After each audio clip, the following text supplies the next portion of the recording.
Hello trainees, एक बार फिर मैं अभिनंदन विश्वकर्मा आप लोग के बीच नेक्स्ट टॉपिक लेके आया हूँ थ्रेड थ्योरी का, जो है डाई। इसके पहले आपने टैब देखा था, तो टैब के द्वारा क्या होता था, ये किसी भी जॉब की अंदरूनी चूड़ी काटता था। लेकिन जो डाई है ये अंदरूनी चूड़ी नहीं काटता है, ये किसी भी जॉब की बाहरी चूड़ी काटता है। जो थ्रेड्स इसके द्वारा बनते हैं वो भी चूड़ी के थ्रेड्स होते हैं, और ये देखने में एक गोलाकार पीस होता है। इमेज में आप देख रहे हैं डाई, तो ये एक गोल पीस होती है जिसमें थ्रेड्स बने होते हैं, और इसका प्रयोग हम बाहरी चूड़ी काटने के लिए करते हैं। नेक्स्ट हम इसका मटेरियल देख।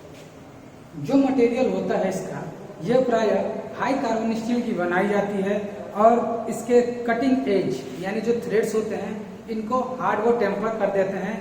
कार्य के आधार पर कभी कभी ये टूल स्टील व एलॉय स्टील के भी बनाए जाते हैं। नेक्स्ट अब हम इसके प्रकार देखेंगे कि किस प्रकार के डाई हम प्रयोग में लाते हैं।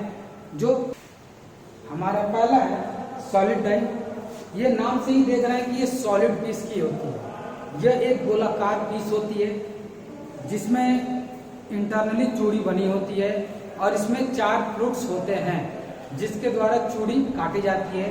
ये चूड़ी कर्तन की जो प्रक्रिया होती है वो एक बार में ही थ्रेड को पूरा काट लेना होता है। इमेज में सॉलिड डाई की इमेज आप देख रहे हैं। इसकी एक खासियत ये होती है कि ये पुराने बोल्ट पे जो चूड़ी खराब हो जाती है उसको सही करने के लिए स्पेशली इस डाई का प्रयोग करते हैं, और नए चूड़ी काटने के लिए भी इस डाई का प्रयोग किया जाता है। तो जो सॉलिड डाई है इसमें जो सॉलिड डाई है इसको समायोजित नहीं किया सकता, यानी एडजस्ट नहीं किया जाता है। इसमें जो साइज फिक्स होती है, निर्धारित रहती है, वो उतने पे ही फिक्स रह जाता है। स्प्लिट डाई, इस डाई का प्रयोग हम बाहरी चूड़ी काटने के लिए करते हैं। इसकी इमेज आप देख रहे हैं। स्प्लिट डाई में एक स्लॉट कटा होता है, जिस स्लॉट की वजह से हम इसको समायोजित करते हैं यानी एडजस्ट करते हैं।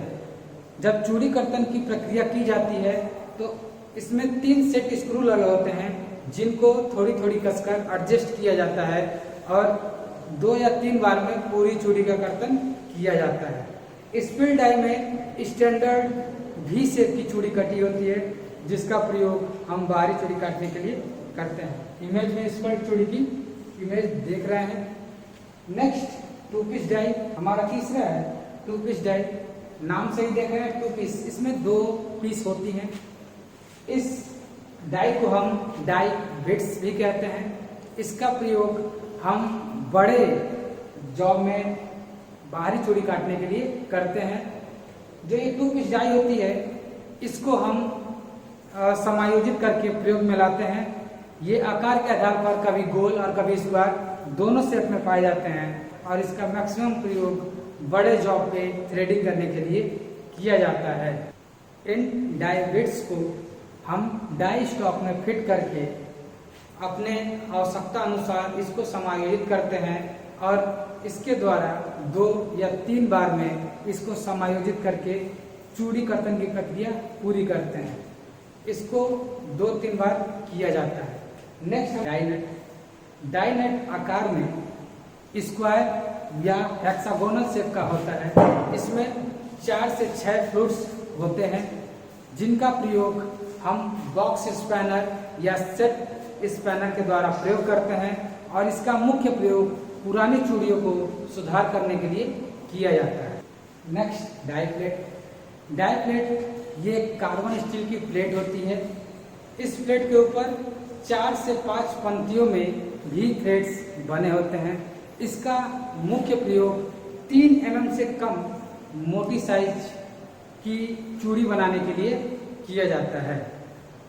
हम देखेंगे डाई स्टॉक। डाई स्टॉक एक प्रकार का स्पैनर होता है जिसमें डाई को पकड़ा जाता है या क्लैंप किया जाता है। डाई को पकड़ने के साथ साथ डाई को समायोजित भी किया जाता है, एडजस्ट किया जाता है, क्लैंपिंग भी की जाती है।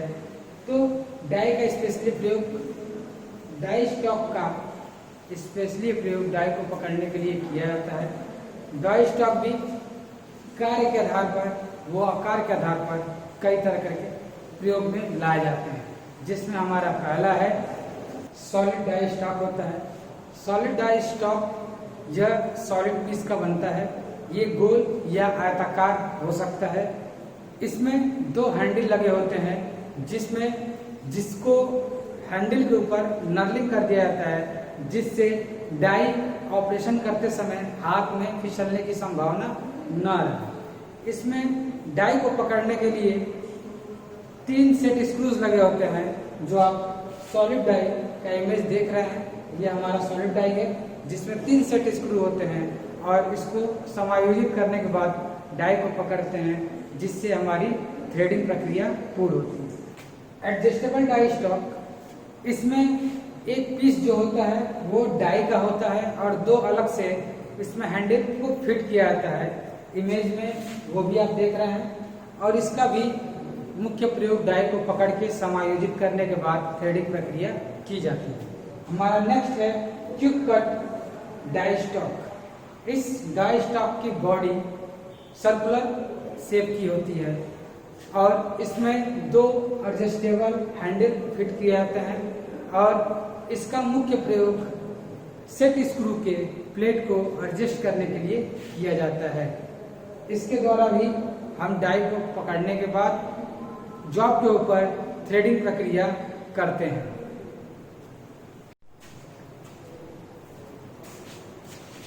हम नेक्स्ट देखेंगे method of threading with die, यानी डाई के द्वारा चूड़ी कैसे काटते हैं।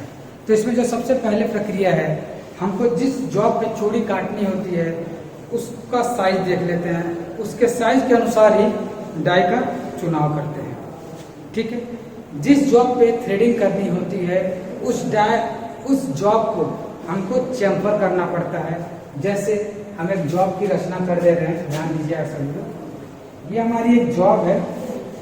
इस जॉब को यदि हमको थ्रेडिंग करना है तो हम क्या करते हैं, इसको फाइल के द्वारा या किसी अन्य कटिंग टूल के द्वारा हम इसको क्या करेंगे, चेम्फर कर देंगे। चेम्फर करने से क्या होता है, जो डाई का आगे का हिस्सा होता है वो इस पे बैठ जाएगा, जिससे थ्रेडिंग प्रक्रिया हमारी पूर्ण होगी। थ्रेडिंग करते समय हमको निम्न चीज ध्यान में रखनी चाहिए। पहला तो जॉब को यदि आप बेंच वाइज से बांधते हैं तो अच्छी तरीके से बांधनी चाहिए और एकदम लंबवत बांधनी चाहिए स्ट्रेट चूड़ी काटने के लिए। और बेंच वाइज में यदि जॉब को बांधते हैं, आपको किसी भी चीज में होल्ड करते हैं तो हमको होल्ड इतना ही करना है जितनी चूड़ी काटनी है। यदि हमको चूड़ी 2 इंच की काटनी है तो वाइस से इसकी हाइट 3 इंच या 4 इंच रखनी होती है।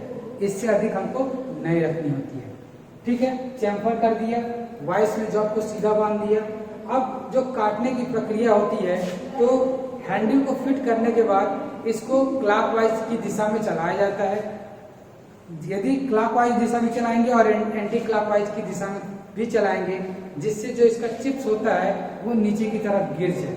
ये जरूरी नहीं है कि ये प्रक्रिया कंटिन्यूअस की जाए, यानी कंटिन्यूअस क्लॉकवाइज ही चलाया जाए और एंटी क्लॉकवाइज चलाया जाए। ये हम अपने जॉब के ऊपर डिपेंड करता है।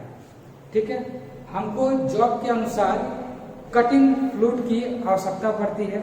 जिस प्रकार का मटेरियल होगा उस प्रकार की कटिंग फ्लूट की आवश्यकता पड़ेगी। तो जो हमारी विधि है डाई की थ्रेडिंग कर, इसमें हमको डाई को डाई स्टॉक में अच्छी तरीके से फिक्स कर देनी होती है। डाई स्टॉक और डाई के बीच में कोई प्ले नहीं होना चाहिए। यदि प्ले होता है तो डाई का जो स्क्रू होता है वो टूट सकती है। ठीक है, डाई का प्रयोग करते समय कभी भी हमको बहुत ही सतर्कता बरतनी पड़ती है। जैसे आपको सही पोजीशन में खड़ा होना पड़ता है। यदि आप तिरछा भी खड़ा होते हैं और उसकी थ्रेडिंग करते हैं तो जरूरी नहीं है कि जो थ्रेडिंग प्रक्रिया हो रही है वो सीधी है या तिरछी। यदि किसी कारण वो तिरछी जाती है तो एक समय बाद थ्रेड टेपर हो जाएगा और थ्रेड नहीं होगी। यदि आप बहुत अधिक जबरदस्ती करेंगे तो क्या होगा, जो वो थ्रेड है डाई, वो हमारा डाई टूट जाएगा। थ्रेडिंग करते समय जो डाई की चूड़ी होती है उसको चेक कर लेना चाहिए कि वो पूरी तरह से शॉर्प है या नहीं। यदि वो घिसी हुई है तो आप उसको प्रयोग में नहीं लाएंगे। हम कार्य के आधार पर भी डाइयों का चुनाव करते हैं। सॉलिड पीस डाई का स्पेशली प्रयोग हमने बताया ही था आपको कि इसका प्रयोग पुरानी चूड़ियों को काटने के लिए कर सकते हैं, सुधार करने के लिए कर सकते हैं। स्पेल डाई का प्रयोग हम समायोजित कर करके हम चूड़ी काट सकते हैं। तो ये थी हमारी method of threading with die. Die के द्वारा कैसे चूड़ी काटते हैं ये आपने देख लिया। अब हम नेक्स्ट देखेंगे इसकी क्या क्या सावधानी होती है।